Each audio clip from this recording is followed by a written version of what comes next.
कुछ फिल्मों का आना और उनका वक्त एक इत्तेफाक बन जाता है।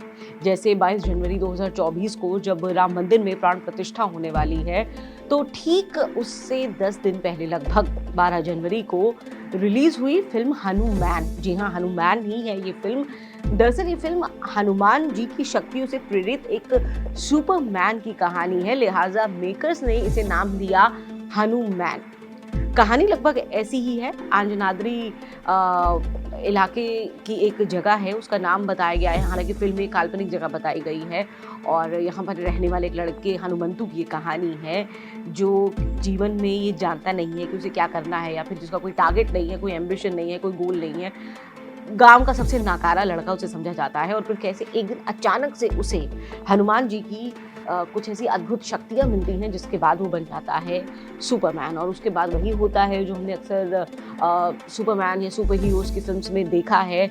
अच्छाई की जीत होती है ग्रेजुअली बुराई पर, और इसी तरह से एक बुरा हीरो भी है, एक विलन कैरेक्टर भी है, जिसके पास अपने तरीके की जो है वो कुछ खास शक्तियां हैं, जिनसे वो दुनिया जीतना चाहता है। और इवेंचुअली जीतती तो हैं अच्छी शक्तियां ही। कुल मिला के ये तो कहानी है। अब ये कहानी है लीड एक्टर तेजा सज्जा की।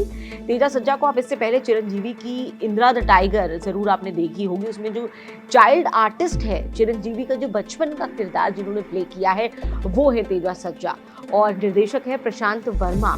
प्रशांत यंग एनर्जीज के साथ बहुत सारे फ्रेश डायनामिक्स के साथ आने वाले डायरेक्टर हैं, जिनसे ये उम्मीद की जा रही है कि आने वाले वक्त में जब आप यंग डायरेक्टर्स की उस ब्रिगेड की बात करते हैं जिनके पास बहुत सारी क्रिएटिविटी है, उसमें प्रशांत वर्मा का नाम शामिल होगा।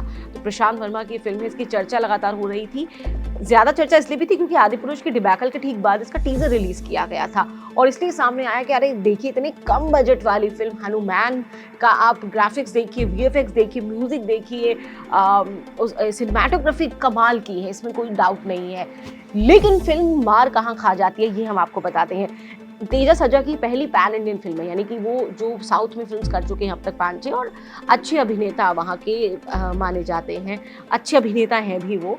लेकिन पैन इंडियन फिल्म के तौर पर कुछ बदलाव फिल्म में होने चाहिए थे। फिल्म की आपको लुक एंड फील बहुत ज़्यादा साउथ से इंस्पायर्ड ही लगती है। फिल्म की शुरुआत होती है और वही जो मार धाड़ का सीक्वेंस है, कॉमेडी आपको बहुत ज़्यादा साउथ टाइप की ही लगती है, जो ज़्यादातर वैसी फिल्मों में देखने को मिलती है। यानी कुल मिलाकर अगर आप एक अच्छे अभिनेता को लॉन्च कर रहे हैं एक पैन इंडियन स्टार के तौर पर, तो जाहिर तौर पर कुछ ऐसा नयापन होना चाहिए जो उसमें दिखना लाजमी होता है, लेकिन इसमें वो नहीं है, वो मिसिंग है फिल्म के अंदर। फिल्म में बहुत सारी चीज़ें हैं जो इसको एक typical south Indian action drama film बना करके रख देती है, जबकि इसमें बहुत सारी चीज़ें ऐसी हो सकती थी जो थोड़ी सी फ्रेश अपील देती और वाकई में एक जिसे कहते हैं ट्रूली पैन इंडियन फिल्म होती है तेजा सज्जा की। लेकिन उसके बावजूद फिल्म एंटरटेनिंग है, आप देख सकते हैं, और इसलिए भी देख सकते हैं कि ये एक इंडियन सुपर हीरो की कहानी है, एक इंडियन सुपरमैन की कहानी है।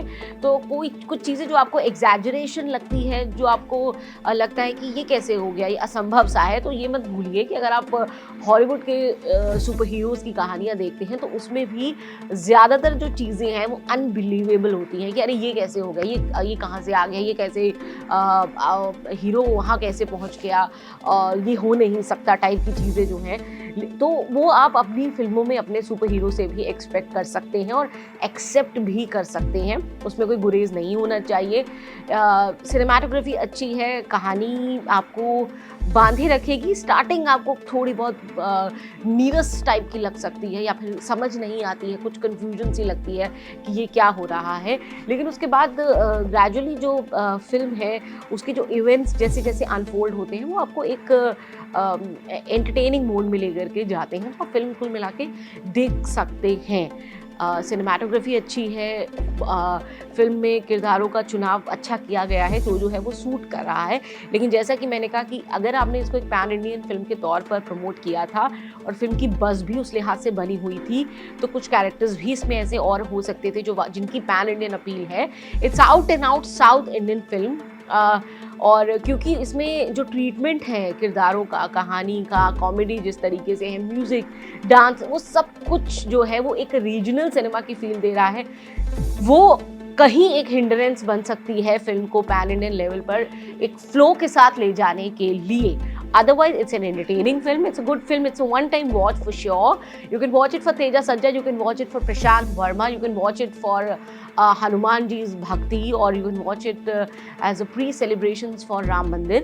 क्योंकि 22 जनवरी से पहले जो बज़ है इस तरह की फिल्मों का, तो आप यकीनन ये देखना चाहेंगे और आप एंजॉय करेंगे पर्दे पर जब राम राम बोलते हुए आपको हनुमान जी का वो जो स्टैचू है वो आता है, या फिर बाकी जो तरीके हम लोग बहुत रिवील नहीं करेंगे क्या क्या है फिल्म में, तो वो जो एक फील है वो आप ज़रूर इस वक्त में एंजॉय करेंगे।